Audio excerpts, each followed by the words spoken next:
Oh. Well, welcome. All right. For my listeners, for my fans, it sounds weird saying fans, but we're back. I'm back with another. I don't know why I'm mad nervous now. Why? But, don't be nervous. Go. But I'm back with another episode of the Ninth Period Podcast. As you can hear, I'm not dolly as the last 7 episodes have been. And I've been saying I'm going to get a guest the last 4 episodes.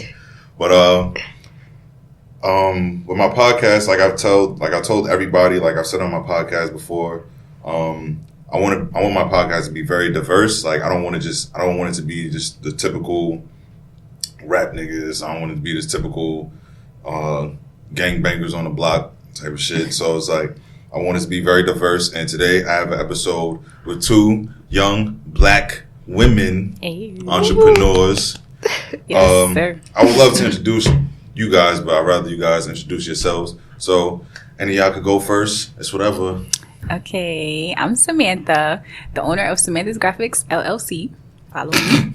And I also have a business coming October. Stay tuned. Save the date. Save the date. Yes, I'm 22 years old. I'm a Libra. And Okay. you said to tell them about myself. What? All right, you got it. All right, I'm done. Go ahead, Lex. Continue. No, Lex, I'm done. You like to go long boats on the beach. You like to gully creeper. And Nalinga, come on now. All right, you go, Lex. Okay, I'm Alexis. I'm the owner of Lex Chi. It's a fashion line, urban and chic. I'm 23 years old. And yeah, that's all you need to know. Well, I'm Iceberg. I'm Gustavo. I'm Ashley Barry. I'm Barry. I'm 24. I'm 6'2", size 13. You were the talking owner about of Ninth me. Period Podcast. Soon to be the best podcast. Yes, sir. Already, but I went on hiatus, so it's whatever. It is what it is. But all right. So I want to ask you guys. Well, you guys already said the names of your business and stuff like that. So I just want to know, like, you guys could same thing. Tell me, answer first. But I just want to know, like, what made you guys, like, start your business. Okay, so I would say my friends pushed me to start. I started out doing Snapchat filters alone. I graphic design, by the way. So I started out doing Snapchat filters for like my friends' events, whether they were having baby showers, birthday parties, weddings and stuff like that for their family members. And then I slowly started getting into logos. My friends supported me through that because I didn't know how to do logos. So like I started doing theirs for their business, and from logos it went to business cards to logo thank you cards, websites, stuff of that nature. And then like now I do like complete branding for businesses, from scratch, and I help them build it all the way to the top. Okay. That's pretty cool. I might need you. Okay, for myself, I've been designing clothes literally since I was 6. As I've gotten older, it just got more professional. Mm-hmm. So I've really just been a dream I've just been chasing, and I never gave up. And it's getting better and better and better. So maybe this is meant to be. Mm-hmm. You feel me? All right. So I want to ask you guys, like, what is like the trial and errors that you guys experience with making your businesses each? Like, what's like the shit that happened that just made you guys be like, damn, do I really want to do this type of shit? But like, you just kept going and stuff like that. So. Okay, so I really have 2 things that are actually still happening to this day. So one thing that kind of like discouraged me, and like I would say discourage any business owner, is like disputes. A lot of customers that would like buy and then call their bank after and say they never received the service or the product. And it's kind of hard for me, being that like my some of my services are intangible. So like intangible, like the logos and digital products, instead of like physical if I'm selling like a shirt or a robe or something. So that started to like discourage me in terms of if I would lose the dispute with the customer, even though it's false, they're lying. So that would, I work hard, and then for them to receive the product and say they didn't receive it, that was like very discouraging to me. But I like, pushed through it. And the second one that was like a trial and error, I could say, is buying too much inventory without like testing like how well it's gonna do in my business or like my audience that I have. So I would say, like when I started doing bonnets and stuff like that, I like was quick to buy a whole bunch of inventory, not knowing if it was gonna sell. So that's something I would definitely say to like business owners: test out your audience first instead of going and spending a whole bunch of money on inventory and not testing it out, because you don't want to waste money. You want to, you know, make money. So I was having that conversation with my cousin Sam, because like we want to go into business with like selling like women's products and stuff like that. And like we were just going back and forth. Like he was telling me like, yo, we gotta buy this. I'm like, I'm not about to buy like 100 of these shits and only sell 20. Now I'm just stuck with 80 left of these shits. So you start off in like a small amount and then gradually, like, you know, grow up. All right, Lex. Okay, for myself, one experience I went through that made me a little hesitant, like, should I be doing this? It was last season. I did the same thing. I brought a big bulk of sweatsuits, and I didn't test it out first, so I kind of had those sweatsuits for about a whole year. So that made me like kind of discouraged, like I just wasted thousands of dollars. But yeah, the key to fix that is test it first, definitely. I mean, you gotta test the waters. You gotta see what's going on. Then you gotta work 10 times harder to like get rid of that but product. then sometimes when you test and people like it, then you don't have enough, you know. Trial and error. Yeah, because basically, like with this season, right? Like definitely with the this shorts, season. Yo, people were going crazy for the shorts. Yeah. Definitely. Like, the matching socks. Yeah, you see it. No, But the like, flannel is my favorite. The the flannel the shirt. patchwork. Thank you, I love that shirt. Thank you. the set tripping shirt. All walks of life. My fault. Yeah, get the name right. But nah, like when the shorts came out, I think I wore like the same day I got it, or like the next day, probably like the same day, and like. It was some nigga. He saw me. He was like, "Yo, our dad got the same color." I'm crying. Yeah. Oh, don't make me cry.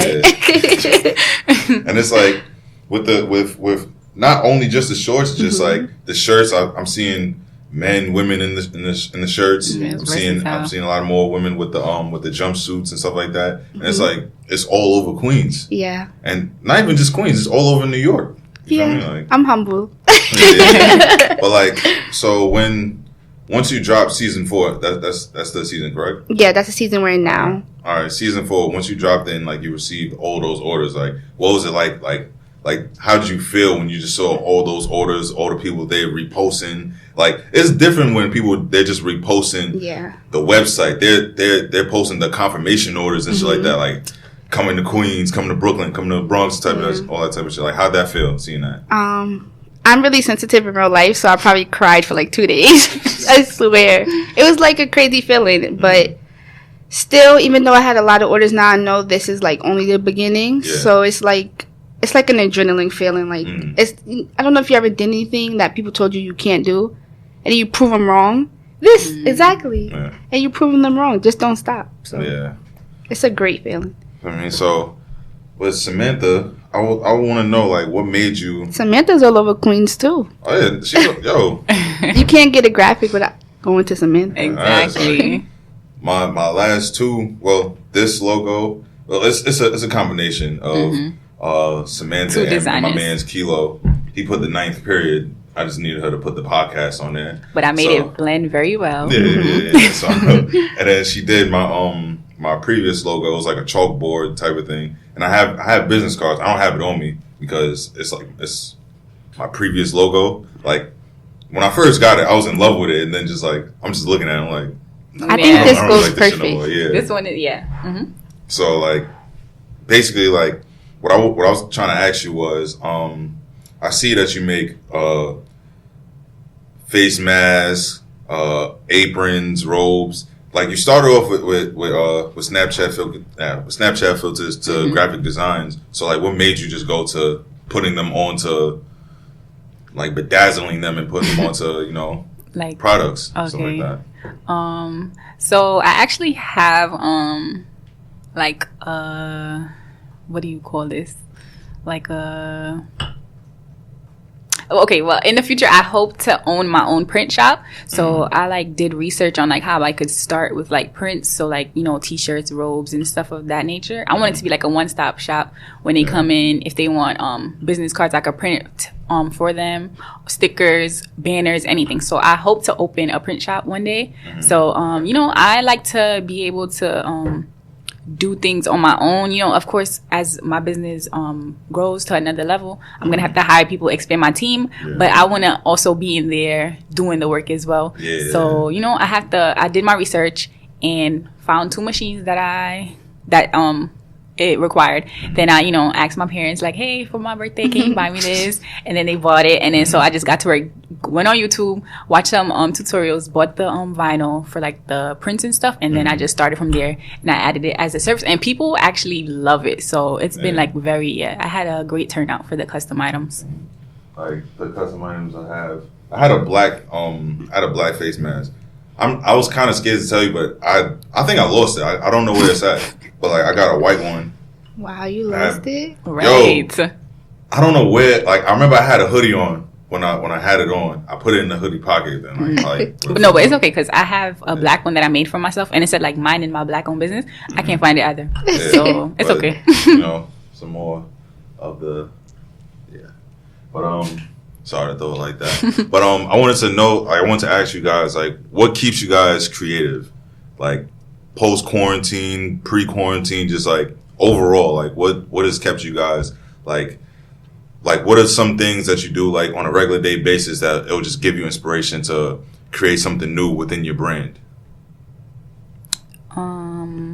I'm always looking for more interaction on my page. You know, I want to grow like the community on my Instagram. So I always like try to think of things people would want. So I have a lot of, you know, upcoming business owners or people who don't have a business but are looking to start, you know, on my page. So I know that like I could create a platform that can educate those upcoming business owners. So that's why I like started the academy. You know, it's only the beginning, but I want it to be a type of thing where if you're looking to start a business, this is like the place you should be. You know, I can help you from if you don't have an idea to getting everything together, you know, so you'll be able to start your business from there and then just grow, and then it'll be like a long-term thing, like a mentorship to so to say. So yeah, something like that. I mean, if you want to learn how to win, pull up to the Graphic Academy. I knew that was coming. That was so cute. When I said I thought that was really cute. Thank you so much. So cute. Yeah, so what keeps you creative, Lex? What keeps me creative? I try to just follow with the trends about what people are wearing right now, what they like. Yeah, that's what keeps me inspired, really. Just to keep up with what people are wearing and my own inspiration. Yeah. Because, like certain things that keep me creative, like, within my podcast is, like certain conversations that I have with people, like, I always have, like, same person, like, with Sam. Like, I talk to Sam every day. Like, I talk to him about everything, like, podcast, business, regular life shit, like, when I feel like I'm just probably, like, going crazy. Well, I talk to Sam and, you know, Shanique. But, like, we was having a conversation, and it's just, like, I just feel like certain conversations, like, for me, like, whenever I'm outside or just doing things or just talking to certain people, I hear certain things, it strikes a chord in me. So it's like, as soon as I hear something and I think of something, I just write it in my phone. It can sound completely retarded, but it's either I write it in my phone, or if, like I'm doing something, I'll try to, like, make, like, a voice memo or something like that. Just say it. Because, like, sometimes, you know, you can have, like, a thought in your head. Yeah.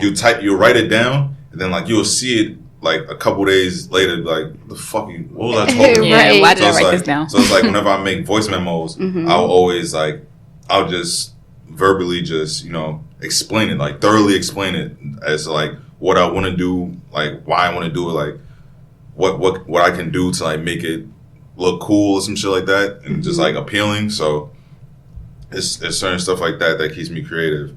But I wanted to know, like, what are some obstacles that you guys face being a Black woman entrepreneur? Okay, for myself, one obstacle sorry if I can't pronounce that, can't face is being in the fashion industry. You know, a lot of people put designer and Caucasian brands above Black brands. Like, sorry to cut you off. Like the tweet I saw was like, treat your friends' clothes like designer. Like it is designer. Like, what the fuck are you talking about? Right. Like, why you have to treat it like designer? So that's one obstacle I go through right now, is trying to get people to, well, it's not an obstacle because I like what I see so far. People wearing Lexi with respect. Yeah. But I want to keep it on that level because, you know, sometimes people feel like, oh, I bought it from my friend so I could just wear it to the supermarket. No, you need to wear that to the spot. Shit. Yeah. Wear that shit. Wear that shit with pride. Right. Exactly. Yeah. One obstacle, I would say, as a Black woman in entrepreneurship, I would say basically dealing, like, our customer service. Like, we have such high, like, they put us on a high, very high, like, yes, like, oh, they expect this and that from us, being that, you know, because they're very quick to say, oh, Black businesses are unprofessional and this is why I don't support them. Yeah, and it just like be because we don't respond within, you know, if they write us, they're sending question marks and stuff like that. If we don't respond to them right away, oh, it's a problem. If they just placed an order, they're like, okay, how long is my package going to take to get to me? Meanwhile, we have all the answers to their questions on our website that we pay for. Yeah, but they don't read. Questions. People don't read. And yeah, that's something that I'll deal with. But I'm a very patient person, you know. I don't let none of that faze me, even though it does get me upset. I just like brush it off and like move on because it's like, tomorrow's another day. Yeah, like, I hate that. I hate that narrative that like you know, Black just business owners, they have to deal with that type of shit because like you could email Gucci, Louis Vuitton, and shit. They're not gonna respond back to you within 5 minutes. Exactly. Like, and they don't send question marks to Fashion Nova. They don't send question marks to they Pretty don't write Little you Thing. 2 o'clock in the morning. Exactly, and expect a response. And it's like recently I ordered some shorts from brand Organic Garments. It was like I paid for it and I didn't get a confirmation order. So it's like I hit the whoever's behind the page up, and like they responded probably like a day later. But it's like at least they responded. I can understand if you're hitting people up and they're ignoring you. They're completely ignoring and they're posting and ignoring you. Yeah, like it's like, all right, maybe they post and maybe they just don't see it. But like people, they just bash Black owners because like, you're supposed to see my shit, blah, blah, blah. How am I supposed to buy Black, but you're not even paying attention to me? Like, I just ordered this shit. Why it didn't come yesterday? Like, you just ordered it today. Right. Yeah. Like, if you didn't put next day shipping, what are you in such a rush for? People have to understand we're in the middle of a pandemic. Yeah. You're not going to get nothing tomorrow. Exactly. I mean, so I wanted to ask you guys that. Oh, well, I pretty much already asked that. Well, y'all already answered it, but... Which one? What question? What is the most annoying thing with customers? Other than... I think we can add to that, though. Yeah.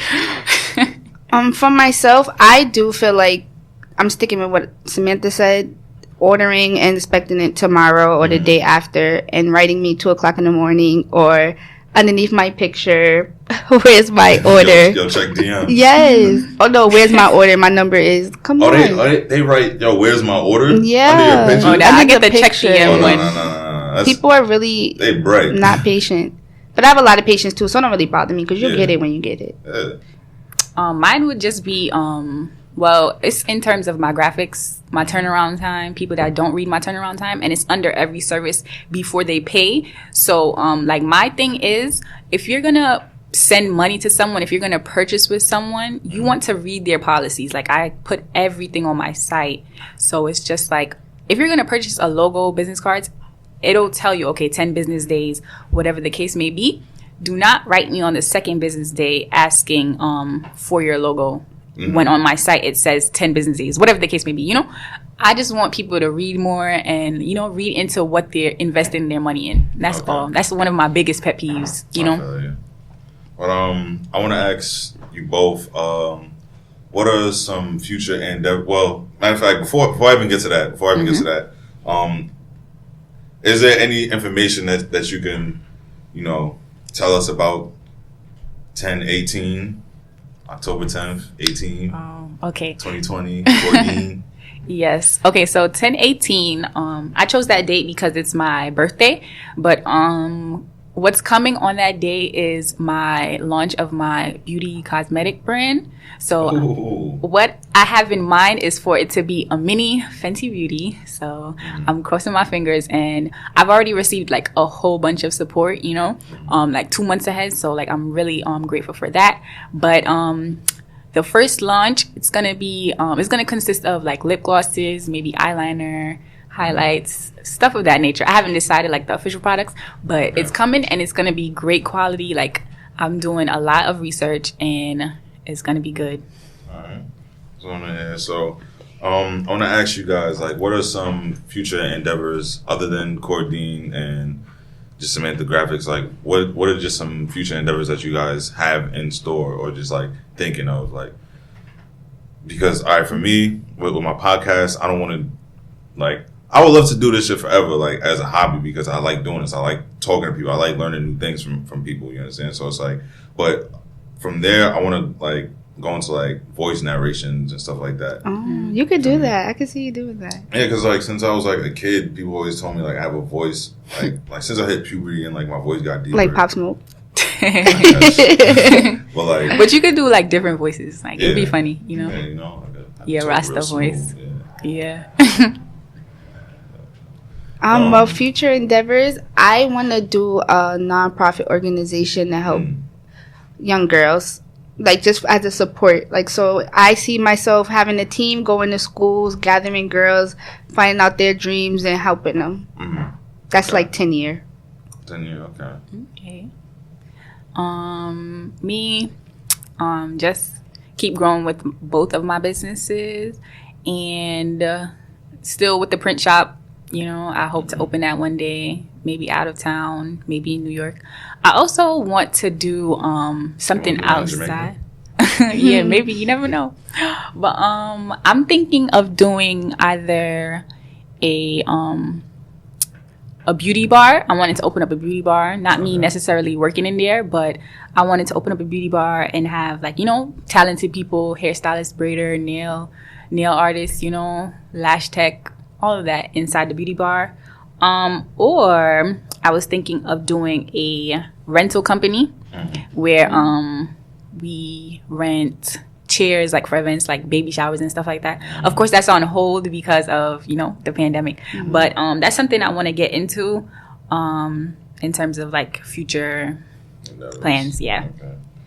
Okay. What is some advice that you guys have for young, like, what is some advice for young women wanting to be entrepreneurs?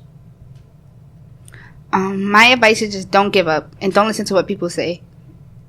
That's it. That's it? Yeah, don't give up and don't listen to what people say, because if you listen to what people say, you'll get mind tricked into thinking you can't do it. And don't give up, no matter where you are. That is very true. I've had a lot of, you know, older associates of like my parents or like grandmas, like my grandma's friends or whatever. They would ask, you know, like since I recently finished college in January, they would ask me like, so what are you doing for work, or like what are you doing with your degree, you know? And being that I haven't pursued anything with my degree, it's just like I feel like they look at me different, being that I'm doing my own thing, or like, you know, I've taken this route instead. They look at me like weird, like, so you're not gonna get a real job type of thing. So it gives me that, you know, weird feeling. But I would say, like, in terms of what Lex said and why I just added that on, so just to enhance, like, okay, don't give up, you know, don't let outside opinions affect what you want to do in life. And especially family, because my family tell me, be a correction officer, take city tests, stop chasing this silly dream. Not everybody want $1. I feel like with that, like with family and stuff like that, they don't really realize that the times have changed. Like it's not the basic 60s, nursing 90s and shit like that. Like now it's nothing but technology. So it's like with technology and like social media and stuff like that, we can get to where we want to be. I wouldn't say faster, but it'll be like it's easier for people to see you because like on Instagram you can pay for promotion. Like people in Indonesia could see what you're doing. Like you're promoting your brand, whatever that you want to do. So it's like I don't know. It's like I feel like everybody deals with that, like their parents. Yeah, it's like very family difficult. members, like they, you know, so it's like, especially in Caribbean households, whether you're like African, Jamaican, whatever the case may be. like your parents, they would sometimes, you know, growing up, you have like 3 options. It's either you're going to be a doctor, dentist, lawyer, nurse, like any. They'll give you the option, and you have to go to school. Like while I was in college, I had a lot of you know, friends that they were in school for their parents. Like their parents told them, this is what you're going to do. And, you know, and they were miserable, you know. So I would say, especially if something like college, you know, especially if you're paying, you want to go for something that you want to do. Don't, you know, it's going to be hard, but you have to have that talk with your parents. Like, listen, this is what I want to do. And all I ask is, like, you just support me. Yeah, that's why I feel like I'm fortunate with, like, the most different African mothers. Because, like, yeah, because they don't play. Like my uncle, like talking to my uncle about like what I wanted to do, it was just like he was like, "What?" Yeah, they would like, look at you like he's supportive, but he'll be on some shit like, "Yo, still have a backup. You can do that, but you know, you could be a doctor if you want to. You go to law school, and it's like I really could care less about that. Right? Like we only get one life, yeah, and they are not the ones in the classroom taking them hard tests, doing you know, long nights studying. Listen, the thing is, if you're not paying my tuition, right. Like, but yeah, like I feel like I'm blessed with like a different Nigerian mom because like she's very supportive of whatever her kids want to do. Like, if I say I want to go into the circus, that's my call. She's gonna look at me crazy. She's probably gonna tell me like to come to church with her or something like that. But like she's very supportive with whatever I want to do. Like I remember the day I told her I wanted to do a podcast, and because like I feel like I have the voice for it, I like to talk to people. She's like, all right, so do it. Like don't hesitate. Just get it done. Just don't bullshit with it. Like she probably curses like one time a year, but like she literally told me like just don't bullshit. Like just do what you have to do. Just don't waste any time. Like I remember it was recently she asked me about like how's your podcast? Mind you, I haven't recorded anything. I haven't like dropped episode in a while. I was like, it's cool. So it's like, you know. I mean, we all just starting, so. But I feel like now, like, we have to just get on our shit because it's like, I'm 24, and I think like 3 days ago, I realized, I was looking at like my Snapchat memories. I was looking at when I was like 21 and 22. I was like, yo, I'm not even that age anymore. And like, it doesn't even feel that far. It was just like, it felt like it was probably like, just like 2 years ago, but like, Snapchat really reminds you, like literally, it'd be like 3 years ago. I should just tell you, like, yo. But we're also really young, so for all of us in our industry, if we continue what we do now, just give it 5 to 10 years, and we'll be the best. Exactly. And like, imagine if we're in our 30s, that's still considered young. Yes, definitely. And to be as successful as we're gonna be, it's gonna be like wow, like you know. Because like we just can't give up. Yeah, because I feel like right now is just like the time for like people. Like of our age, like everybody just like getting like I don't want to say getting rich, but like they're just doing shit that's like getting them paid. Yeah. So it's like I feel like another thing for like advice for like not even just young women, just everyone in general is like just don't pay attention to like social media and like YouTube and shit like that. Like look at it for inspiration. Don't be on some shit like yo, this nigga's my age. Like the speed of others. How the fuck you driving a Ferrari? He crashes shit and buy a Porsche the next day. I'm about to go to Crown Fry and get a double breast shit like. Like you just because you never know like what they what they did to get to that point. You don't know. You may be working hard and you're making your amount. You don't know how easy that person got their money or how they got their money. Or how long you they cannot. You cannot even compare. You can't compare your process to their process. So because those same people that are probably bowling rich now, they're probably piss poor. Like, probably like negative $300 in their account, fucking sleeping in their car. Because that's the thing. A lot of people like to, front for social media, and it's not even like that in real life. Right. So, so for me, I just want to ask you guys those nice couple questions. How you guys feeling? Is it like, are you guys like not as nervous as you guys were before? Oh yeah, I feel pretty good. I'm not as nervous. I was extremely nervous. You did a podcast before. Yeah, I was kind of nervous still though. As I got closer, I don't know why I was getting nervous. You were. Yeah. I was so glad like that you were gonna be here today as well. I'm glad that we did this together because if I was by myself, I'd have been more nervous, right? Right. So I didn't want this to be like a super long episode because for me, I haven't really dropped episodes like this for a while. So, you know, I just want to make it a little short, grab everybody's attention. Yeah. And I want to bring their attention to you guys. So it's like, you know, more money throughout the year and the lifetime. So, Yes. This is the Ninth Period Podcast. We have Alexis from Lex She. Mm-hmm. Yo, I ain't gonna front, I thought it was Lex Shay because like the little apostrophe shit. We'll talk about that later. But we have Alexis from Lex She. We have Samantha from Samantha Graphics, the Graphic Academy. I'm not even gonna say it this time. But I'm gonna be back with another episode with more women entrepreneurs. This is not just gonna be the last. This is not just gonna be the first or the last. It's gonna continue. You know, and I'll let you. It's a wrap. It's a wrap.